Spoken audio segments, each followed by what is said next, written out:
Hello అండి, అందరికీ నమస్కారం. ఈరోజు మనం వలివేటి నాగచంద్రావతి గారు రచించిన ఔరా అనే ఓ చక్కటి కథను విందాం. ఇక కథలోకి వెళ్దాం. అగ్నికీలలు నాలుకలు సాచి ఆకాశాన్ని దహించివేయాలన్నట్టుగా పైకి ఎగసిపడుతున్నాయి. అరుపులు ఆర్తనాదాలు వాటికి మించి మిన్నంటుతున్నాయి.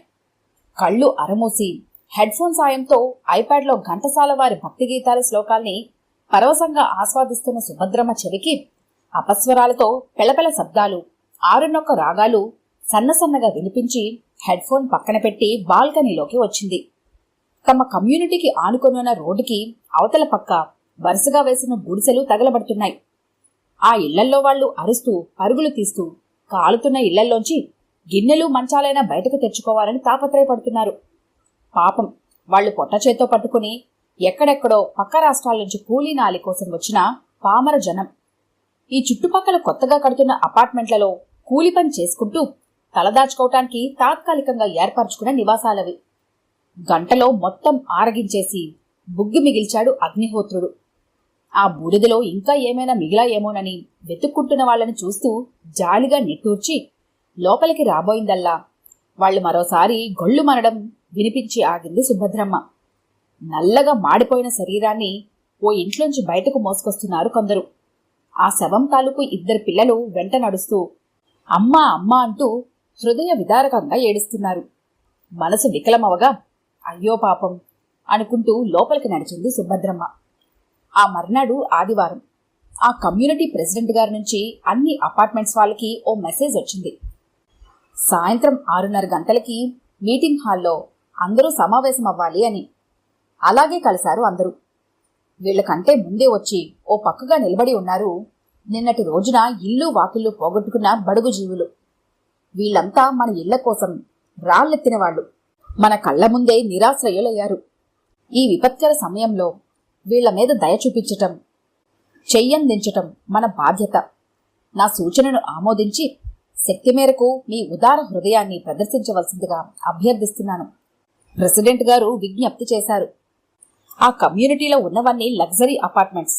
వీటిలో ఉన్న వాళ్ళందరూ చాలా వరకు పెద్ద ఉద్యోగస్తులు, బిజినెస్ చేసేవాళ్లు. అందుచేత దాతృత్వం కొంత భారీగానే జమైంది. కొంతమంది వాళ్లకు నెలకు సరిపడే బియ్యము, పప్పు, ఉప్పు అందిస్తున్నారు. ఇంకొందరు బట్టలు ఇస్తామని, తమ ఇంట్లో ఉన్న పాత సామాన్లు వంట కోసం ఇవ్వగలమని వాగ్దానాలు చేశారు. త్వరలోనే వాళ్లకు ఇల్లు కట్టించిచ్చే ఏర్పాటు చేస్తామని ప్రెసిడెంట్ గారు హామీ ఇచ్చారు. అంతా బాగానే ఉంది, కానీ ఒక్క సమస్య మిగిలిపోయింది. మరి మరణించిన ఆమె ఇద్దరు పిల్లల గతేమిటి? ఆ కుర్రవాడికి 12 ఏళ్లు, ఆ ఆడపిల్లకి 10 ఏళ్లు ఉంటాయి. ఆ పిల్లల తల్లి సక్కుబాయి సంపాదించే భర్తను పోగొట్టుకుని పిల్లలిద్దరిని తీసుకుని పొరుగువారితో కలిసి ఇక్కడికొచ్చింది. ఇక్కడ కడుతున్న అపార్ట్మెంట్ల దగ్గర ఇసుక మోసి, ఇటుకలు మోసి అలా వచ్చే ఆదాయం చాలక కొందరిళ్లలో అంట్లు తోమి బట్ట వెతికి పిల్లల్ని పోషించుకుంటోంది. నిన్న అగ్ని ప్రమాదం జరిగిన సమయంలో ఆమె వర్క్ జరుగుతున్న స్థలంలో ఉంది. సంగతి తెలిసి పరిగెత్తుకొచ్చేటప్పటికే మంటల ఉధృత దశలో ఉన్నాయి. అయినా సరే ప్రాణమొప్పక అందరూ వద్దంటున్నా ట్రంకు పెట్టెలో ఈ వారం వచ్చిన కూలి డబ్బు ఉంది. పిల్లదాని పట్టీలు ముక్కు పుడక ఉన్నాయి. అదొక్కటే లాక్కొచ్చేస్తాను అంటూ తగలబడుతున్న గుడిసెలోకి పరిగెత్తి తిరిగి రాలేక లోపలే దహనమైపోయింది. తల్లిని పోగొట్టుకుని బిక్కమొహాలతో దిగులుగా నుంచున్న ఆ చిన్న పిల్లల్ని చూస్తుంటే అందరికీ సానుభూతి కలిగింది. వాళ్ళని ఎవరికి అప్పగించాలి? సక్కుబాయితో కలిసొచ్చిన వాళ్ళకి కూడా ఆమె భర్త ఒక్కడే తెలుసు. దగ్గర బంధువులెవరో పిల్లలతో పాటు వాళ్ళు ఎరుగరు. పోనీ అంటే ఆ పిల్లల్ని పెంచే స్తోమత వాళ్ళకి లేదు. వాళ్ళ బ్రతుకులు అంతంత మాత్రమే. మరి ఏం చేద్దామంటారు? ఏ అనాథాశ్రమంలోనూ చేర్పించేద్దామంటారా? జవాబు వెతికే భారం అందరికీ పంచుతూ ప్రశ్నించారు ప్రెసిడెంట్ గారు. పిల్లలు పచ్చగా కనుముక్కు తీరుతో చక్కగా ఉన్నారు. ఆ అనాథాశ్రయంలో ఎలా చూస్తారో ఏమిటో. పైగా వయసొస్తున్న ఆడపిల్ల. అలాంటి చోట్ల ఎన్నో ఘోరాలు జరిగాయని వింటున్నాం. చూస్తూ చూస్తూ సుభద్రమ్మ పక్క కుర్చీలో కూర్చున్న త్రివేణమ్మ మెల్లగా అంది జాలిగా. ప్రెసిడెంట్ గారివి పాము చెవులు. అవును, మీరన్నది నిజం. నేను అదే ఆలోచిస్తున్నాను. మీరు వేరుగా అనుకోనంటే ఒక్క మాట. మీలో ఎవరు మీ పిల్లలతో పాటు ఇంకొక బిడ్డని పోషించలేనంత దిగువ స్థాయి ఆర్థిక స్థితిలో ఉన్నారని నేను అనుకోను. కావాల్సిందల్లా పెద్ద మనసు. మీలో ఏ ఒక్కరు దయ చూపినా ఈ పిల్లలు అదృష్టవంతులవుతారు. ప్రెసిడెంట్ గారి చూపులో అభ్యర్థన. దిగ్గున లేచింది సుభద్రమ్మ. నా పిల్లలు పెద్దవాళ్లై ఎక్కడెక్కడో ఉన్నారు. ఒంటరిదాన్ని. బంధువుల పిల్లల్ని ఎవరినైనా చేరదీయాలని ఎన్నాళ్ళ నుంచో ప్రయత్నం చేస్తున్నాను. చుట్టాల్లోనే కావాలని ఏముంది? ఈ పాప నాకు నచ్చింది. తనని నేను దత్తత తీసుకుంటాను అంది మబ్బుల్లో చందమామలా. చింపిరి జుట్టు, మాసిన బట్టల్లో ఉన్న పెద్ద కళ్ళు, పచ్చని ఛాయతో ఉన్న ఆ పిల్ల వంక ముచ్చటగా చూస్తూ. ప్రశంసగా చూశారు సుభద్రమ్మ వంక ప్రెసిడెంట్ గారు. కరతాళ ధ్వనులు చేశారందరూ. దత్తత లాంటి పెద్ద మాటలు వద్దుగాని ఆ కుర్రవాడు తన కాళ్ల మీద నిలబడేదాకా నేను మా ఇంట్లో ఉంచుకొని పోషించగలను. సుభద్రమ్మ చూపిన స్ఫూర్తితో, భార్య రేవతి ప్రోత్సాహంతో ఓ స్మాల్ స్కేల్ ఇండస్ట్రీ నడుపుతున్న భవానీ శంకరం గారు ముందుకొచ్చి అన్నారు. హాల్లో తిరిగి చప్పట్లు మారుమోగాయి. ఆ రోజే మీరాని తన ఇంటికి తెచ్చేసుకుంది సుభద్రమ్మ. మర్నాడు రెడీమేడ్ షాపులో అరడజన్ గౌన్లు తీసుకుంది. బ్యూటీ పార్లర్లో జుట్టుకి చక్కగా బాబ్డ్ చేయించింది. మెడలో సన్నటి గొలుసు వేసింది. దగ్గరగా ఉన్న ఒక ప్రైవేట్ స్కూల్లో అడ్మిషన్ కోసం అప్లికేషన్ తెప్పించింది. మట్టి దిబ్బ మీద కాసింత ఎరువు వెదజల్లి పూల మొక్కలు నాటితే ఉద్యానవనంలా మారినట్టు గుర్తుపట్టలేనంతగా మారిన మీరాను అద్భుతమన్నట్టుగా చూస్తున్నారు అందరూ. అచ్చం తల్లి కూతులలాగానే సోఫాలో పక్కపక్కనే కూర్చొని టీవీ చూస్తారమ్మా. ఏసీ గదిలో ఆ అమ్మ మంచం పక్కనే మీరాకి ఇంకో మంచం వేయించారు కూడా. వాచ్మ్యాన్ భార్య గౌరీ సర్వెంట్ మేడ్గా తను పనిచేసే అందరి ఇళ్లలోనూ ఈ వార్తలు కళ్లు పెద్దవ చేసి మరీ ప్రచారం చేసింది. ఆ కమ్యూనిటీలో నలుగురు ఆడవాళ్లు కలిసినా, నలుగురు మగవాళ్లు కలిసినా అదే చర్చనీయాంశంగా మారింది. ఒక అనాథపై అంతటి అభిమానాలు కురిపిస్తున్న సుభద్రమ్మను మెచ్చుకుంటున్నారు. అంతటితో ఊరుకోక రేవతి భవానం శంకరంగాలతో పోల్చి చూస్తూ కథ విరుస్తున్నారు. ఎందుకంటే వాళ్లు ఆ పిల్లవాడు జగదీష్కి కాస్త ఖాళీ ఉన్న తమ స్టోర్ రూంలో వసతి ఇచ్చారు. వీడు వయసువాడే ఉన్నాడు వాళ్లకు పిల్లవాడు. అతను వేసుకునే బట్టల్లో పాతవి కొన్ని జగదీష్కిచ్చారు వేసుకోమని. టైం ప్రకారం వంట మనిషి టిఫిను భోజనము ప్లేట్లో పెట్టి ఇస్తే ఒక సైడును ఉన్న వరండాలో కూర్చొని తింటున్నాడు. ఈ బేరీజు వేయటాలు, విమర్శలు గుప్పించటాలు ఆ నోటా ఈ నోటా ప్రయాణించి భవానీ శంకరం గారి దాకా వచ్చాయి. ఆయన నిష్కర్షగా చెప్పాడు, నేను ముందే చెప్పాను, దత్తత తీసుకునేటంత హృదయ వైశాల్యం నాకు లేదని. ఆ పిల్లవాడు తన పొట్ట తాను నింపుకోగలిగేంత వరకు నేనతని బాగోగులు చూసుకుంటాను, అంతే. ఎవరైనా ఇంతకంటే గొప్పగా చూసుకుంటామంటే వాళ్ళు నిరభ్యంతరంగా వాడిని తీసుకెళ్లొచ్చు అని. గప్చుప్. ఆ తర్వాత కిక్కురు మనలేదెవ్వరు. 3 నెలలు గడిచాయి. స్కూళ్లు ఓపెన్ అయ్యాయి. జగదీష్ దగ్గరలో ఉన్న గవర్నమెంట్ స్కూల్లో 7th క్లాస్లో జాయిన్ అయ్యాడు. ఇక మీరాకి సుభద్రమ్మ గారు అప్లై చేసిన కాన్వెంట్లో సీట్ వచ్చింది, కానీ దగ్గరలో కాదు, చాలా దూరంలో, ఆ స్కూల్కి సంబంధించిన ఇంకో బ్రాంచ్లో. ఇరుకును పడిపోయారు సుభద్రమ్మ గారు. మెయిన్ రోడ్కి దూరంగా ఉన్న ఈ కమ్యూనిటీకి స్కూల్ బస్ రాదట. మరేం చేయటం? యోచన చేసి చేసి ఓ నిర్ణయానికి వచ్చింది సుభద్రమ్మ. ఆ వారం మహిళా మండలిలో అందర్నీ కలుసుకొని చెప్పారు సుభద్రమ్మ, ఈ కమ్యూనిటీలో నాకు చాలా సౌకర్యంగా ఉంది. మీ అందరి స్నేహానికి దూరం అవ్వటం కూడా నాకు ఇష్టం లేదు. కానీ మీరాకి స్కూలు చాలా దూరం అయిపోతుంది. చూస్తూ చూస్తూ ఏ ఆటో వాడినో నమ్మి రోజు ఆడపిల్లని అంత దూరం ఎలా పంపను? అందుకే ఇల్లు మారదాం అనుకుంటున్నాను. స్కూల్కి దగ్గరగా అయితే మధ్యాహ్నం భోజనానికి ఇంటికి వచ్చేయగలదు మీరా. సుభద్రమ్మ గారు విచారంగా చెబుతుంటే అందరికీ కూడా బాధ అనిపించింది. ఆవిడంటే అందరికీ మంచి అభిప్రాయమే ఉంది. ఇప్పుడైతే దగ్గరకు తీసిన ఒక పేదరాలి బిడ్డ భవిష్యత్తు కోసం ఇల్లు మారటానికి కూడా వెనకాడని ఆమె ఔదార్యానికి ఆ గౌరవం మరింత పెరిగింది వాళ్ల మనసులో. వెళ్లే ముందు జగదీష్ని పిలిచి చిన్న మొబైల్ అతని చేతిలో పెట్టారు సుభద్రమ్మ. నా నెంబరు దీనిలో ఫీడ్ చేశాను. ఎప్పుడు కావాలంటే అప్పుడు మీ చెల్లెలతో ఫోన్లో మాట్లాడొచ్చు. నువ్వు చూడాలనిపించినప్పుడు చెప్పు, ఎలా రావాలో రూట్ చెప్తాను అన్నారు. తలూపుతూ నమస్కారం చేశాడు జగదీష్.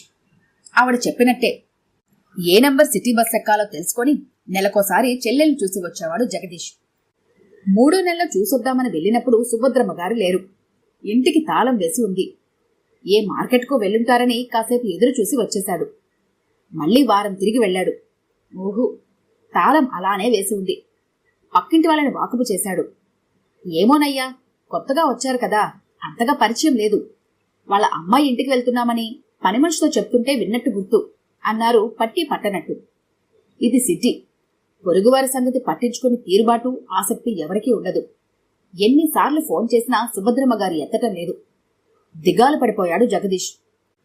రోజు మెతుకు మిగిల్చిన వాడల్లా ఆ రోజు కంచంలో పెట్టిన అన్నమంతా అలా వదిలేయటం చూసి, ఇదేమిట్రా అంది ఆశ్చర్యంగా భవానీ శంకరం గారి భార్య రేవతి.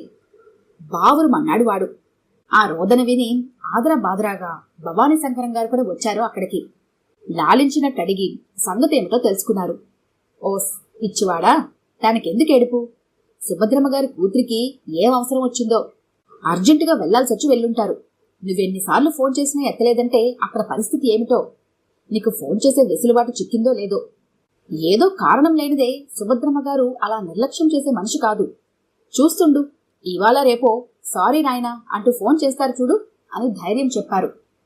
రేపు కాదు మాపు కాదు, వారం రోజులైనా ఫోన్ కాల్ రాలేదు. భవానీ శంకరం గారు జగదీష్ను వెంటపెట్టుకుని సుభద్రమ్మ గారు మీరాని చేర్పించినట్టు చెప్పిన స్కూల్కి వెళ్లారు. ఆ స్కూల్ ప్రిన్సిపాల్ చెప్పిన సమాచారం విని నిర్ఘాంతపోయారు.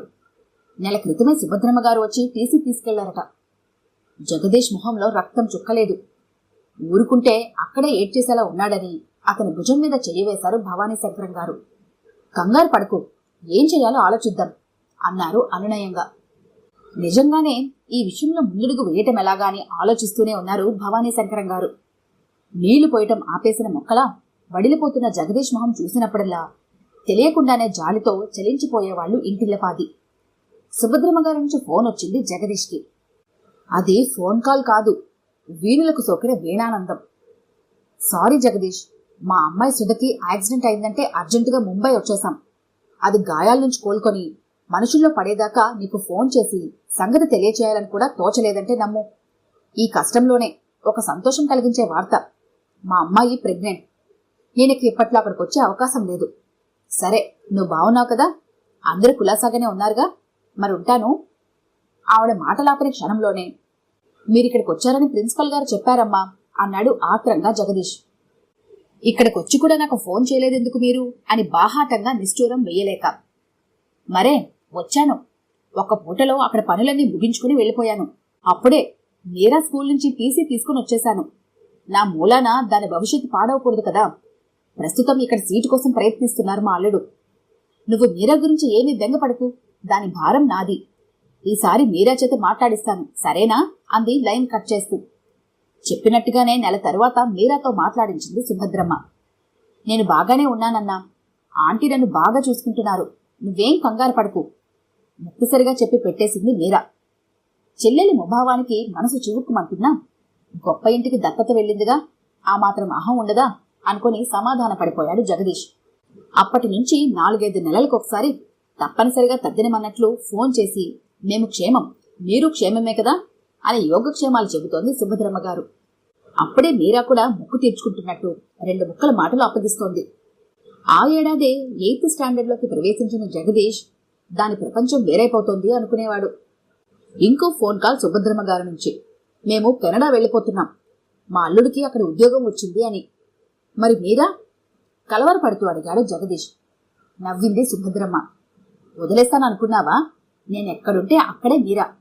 తనను తీసుకెళ్లేందుకు కూడా అన్ని ఏర్పాట్లు చేశారు మా అల్లుడు అన్నారు. తాను చూడలేని దూరదేశాలకు తోబుట్టు వెళ్తున్నందుకు సంతోషంగానే ఉన్నా, ఆ కారణంగా చెల్లెలు తన నుంచి అంతకంతకు దూరమైపోతున్నందుకు జగదీష్ చాలా కలతపడ్డాడు. మీరా విదేశాలకు వెళ్లే ముందు ఒక్కసారి చూడగలిగితే ఎంత బాగున్నో. కాని ఎలాగా? తను చిన్నవాడు, ఒకరి మీద ఆధారపడి ఉన్నవాడు. ముంబై వంటి మహానగరానికి ఒంటరిగా ఎలా వెళ్ళగలడు? పోనీ తను చూడకపోతేనేమి, సుభద్రమ్మ గారి లాంటి చల్లటి తరువు నీడలో తన చెల్లెలు ఎప్పటికీ పచ్చగానే ఉంటుంది. ఆ విశ్వాసంతో సంతృప్తి పడిపోయాడు జగదీష్. కమ్యూనిటీలో చాలా మందికి మీరా కేరళ వెళ్తున్నట్టు తెలిసిపోయింది. అందరూ సుభద్రమ్మను పొగిడేవారే, ఎదురుగా ఉంటే సన్మానం చేసేవారు కూడా. నెలలు సంవత్సరాలు గడిచాయి. 10th పాస్ అయ్యాక ఐఐటీలో సీటు వచ్చింది జగదీష్కి. అది పూర్తి చేసి ఒక ఫ్యాక్టరీలో ఉద్యోగం సంపాదించుకున్నాడు. మొదటి సాలరీ అందుకున్నాక పళ్ళు పూలు తీసుకొచ్చాడు ఇంటికి. భవానీ శంకరం దంపతులకు భక్తిగా నమస్కారం చేశాడు. తనని ఇంతటి వాడిని చేసినందుకు కృతజ్ఞతలు తెలిపాడు. ఎంత చేసినా మేము సుభద్రమ్మ గారి తర్వాతే, మనస్ఫూర్తిగానే తనని తాను తగ్గించుకుంటూ అన్నది రేవతి, భవానీ శంకరం గారి భార్య. ఆ రోజే ఫ్యాక్టరీ వర్కర్స్ ఇచ్చిన క్వార్టర్స్ లోకి మారిపోయాడు. తన వర్క్ భవిష్యత్తు గురించి ఒక ప్రణాళిక, భవానీ శంకరం గారి సలహా, ఇలా ఒక గాడిన పడిపోయాడు జగదీష్. ఇన్ని సంవత్సరాలకు గాను సుభద్రమ్మ గారు కాల్ చేసింది 2 తడవలే. కెనడాకి చేరుకున్న మొదట్లో అందరం స్థిరపడ్డామని, మనవడు పుట్టాడు, మీరాకి మంచి స్కూల్లో సీటు దొరికిందని రెండోసారి. జగదీష్ కూడా ఇప్పుడు అంతగా బెంగపట్టం లేదు. సుభద్రమ్మ గారు ముందే హెచ్చరించారు, ప్రత్యేకించి నాకిక్కడ ఫోన్ లేదు, మా అమ్మాయికో అల్లుడికో నువ్వు ఫోన్ చేయటం వాళ్ళకి ఇష్టం లేకపోవచ్చును, వీలు చూసుకుని నేనే చేస్తుంటాను అని. ప్రెసిడెంట్ గారు రెండవ అబ్బాయి వంశీకృష్ణ అమెరికా టెక్సాస్లో ఉంటున్నాడు. కోడలి కాన్పు సమయంలో సాయానికి ప్రెసిడెంట్ గారి భార్య అమెరికా వెళ్ళింది. అప్పటికింకా డెలివరీకి టైం ఉంది కదా అని ఓ ఆదివారం నయాగరాకి వెళ్దామనుకున్నారు అందరూ. కెనడా వైపు దర్శించడానికి కూడా పాస్పోర్ట్లు అవి రెడీ చేశాడు వంశీ. అక్కడ కనిపించింది సుభద్రమ్మ గారు ప్రెసిడెంట్ గారి భార్యకి.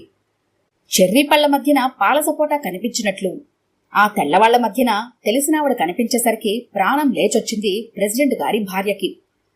పైగా ఆవిడంటే తామందరికీ ఆరాధ్య దైవమాయే.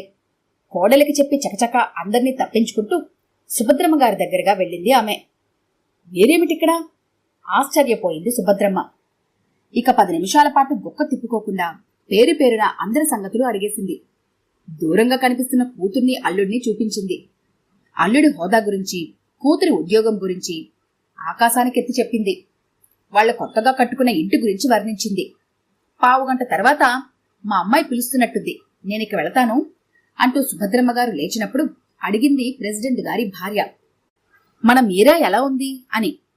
ఓ, మీకు మీరా గుర్తుందా? తనకే చాలా బాగుంది, చక్కగా చదువుకుంటోంది. మా ఇంట్లో 2 చంటి పిల్లలు కదా, దాని స్టడీస్కి ఇబ్బంది అవుతుందని హాస్టల్లో ఉంచాను అన్నదావిడ హుందాగా బ్యాగ్ తీసుకుని బయలుదేరుతూ. తిరుగుముఖం పడుతూ కొడుకు కోడలు కారులో అన్నీ సర్దుతున్నారు. డిక్కీ పక్కన ఎవరో నక్కుతున్నట్టు అనిపించి పక్కకి తిరిగి చటుక్కున చెయ్యి పట్టుకుని యువతలికి లాగారు ప్రెసిడెంట్ గారి భార్య. తైల సంస్కారం లేని జుట్టు, తనవి కావని తెలిసిపోతున్న బట్టలు, అమాయకమైన చూపులు. తను మీరా. ఇందాకే మిమ్మల్ని చూశానాంటీ, మేడం ఎదురుగా వస్తే చంపేస్తారు, అందుకని రాలేదు. మా అన్నయ్య ఎలా ఉన్నాడాంటీ అడుగుతోంది ఆత్రంగా బేలగా. ఏం చేస్తున్నావు నువ్విక్కడ? గొంతులు తడి ఆరిపోతూ అడిగింది ఆవిడ. మేడం ఇంట్లో వంట చేస్తాను, మిగతా పనులు కూడా చేస్తాను, వాళ్ల పిల్లల్ని చూసుకుంటుంటాను అంటూ ఏడుపు కళ్ళతో చెప్పుకొస్తోంది మీరా. అవురా? కరుణామయిగా తమ హృదయాలలో ఏర్పరిచిన ఉన్నత పీఠం కూకటి వేళ్లతో పెళ్లగించబడుతుంటే నిశ్చేష్టురాలే నిలబడిపోయింది ఆమె. ఈ కథ కనుక మీకు నచ్చినట్లయితే లైక్ చేయండి, షేర్ చేయండి. మరిన్ని ఇంట్రెస్టింగ్ కథల కోసం మా ఛానల్ని తప్పకుండా సబ్స్క్రైబ్ చేసుకోండి.